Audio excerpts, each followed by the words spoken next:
또 정치권을 참 오래 취재했는데 이번에 저는 처음 알았거든요. 그 정도로 이게 보니까 물밑에서 굉장히 아마 본인 이야기에 따르면 큰 역할을 하신 것 같아요. 이제 이런 분들이 이제 역할을 하실 수 있는 그 토양이 뭐냐면 요즘 이제 선거가 보면 어떤 대중 집회나 이런 것보다는 여론조사에 굉장히 많이 의존하지 않습니까? 예. 우리나라 여론조사 기관들이 선관위에 등록된 게 한 90개가 됩니다. 일본의 한 10배가 돼요. 선거철만 되면 떴다 방식으로 또 그렇죠. 만들어졌다가 사라지고 이런 건 많습니다. 뭐 단적으로 예를 들어서 김어준 씨가 만드는 여론사 꽃 같은 경우는 지난 총선 때 여론조사를 어마어마하게 많이 해서 전체 예. 여론조사의 한 반 정도를 했다는 이야기가 있어요. 그러니까 그거는 뭐냐면 이 여론조사라는 게 실제로 어떤 여론조사라기보다는 여론 형성을 하는 게 아닌가라는 그런 오해도 살 수가 있거든요. 예. 왜냐하면 지속적으로 뭔가 여론조사를 해서 어떤 모르는 사람을 띄운다든지 또 뭐 2등을 1등으로 만든다든지 뭐 이런 식의 이제 하니까요. 그러니까 이 명태균 씨가 어떤 이 정치권에 그나마 영향력 유지가 있었던 것은 바로 여론조사였습니다.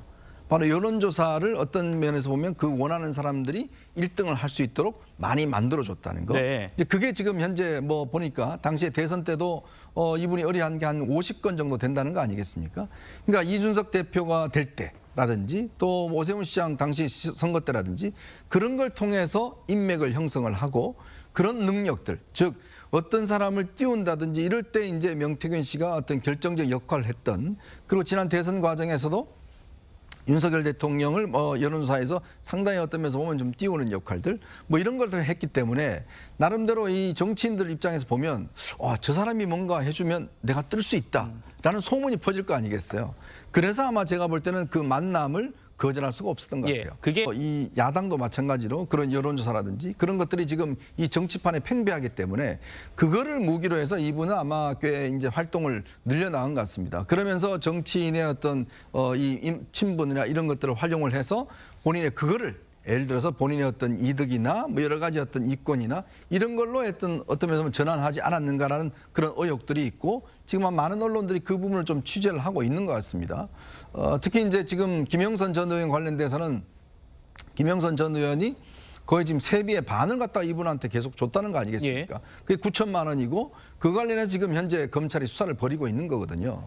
이제 그렇다면 그 정도 그렇다면 다른 부분은 어떤 것일까? 이 부분에 대한 이제 의문이 남아 있는 거죠. 자, 그렇기 때문에 결국 이제 이 뭐 브로커다 뭐 이런 하는 이야기는 결국 그런 것이고, 그러니까 저 같은 이제 기자들이 취재할 때는 주로 공적인 부분들을 많이 취재하잖아요. 네. 그러니까 공적인 내는 직책을 가진 분, 대중들에게 검증된 분, 예를 들어서 언론을 통해 알려진 분 이런 걸 취재하는데 그러니까 이분은 그 밑에서 활동을 하신 분이란 말이에요. 그러니까 저 같은 사람도 잘 모르는 거 아니겠습니까? 근데 문제는 많은 정치인들이 오히려 그분에게 더 힘을 실어주고 더 의존했던, 근데 지금 문제가 터지니까 다들 나 몰랐어요 하는데 저는 저것도 그렇게 썩 진실이라고 보지는 않습니다. 안철수 의원도 뭐 지금 처음 보는 사람이라고 그러는데 지금 저렇게 사진도 찍어져 있고 하는 걸 보면 설마 처음 보는 건 아닌 것 같거든요. 자, 그런 어떤 지금 복잡한 상황이기 때문에 사실 저분의 어떤 말 자체에 지금 너무나 지금 언론들이 또 한편으로 보면 의존하고 있는 그런 측면도 있는 것 같습니다. 그렇죠.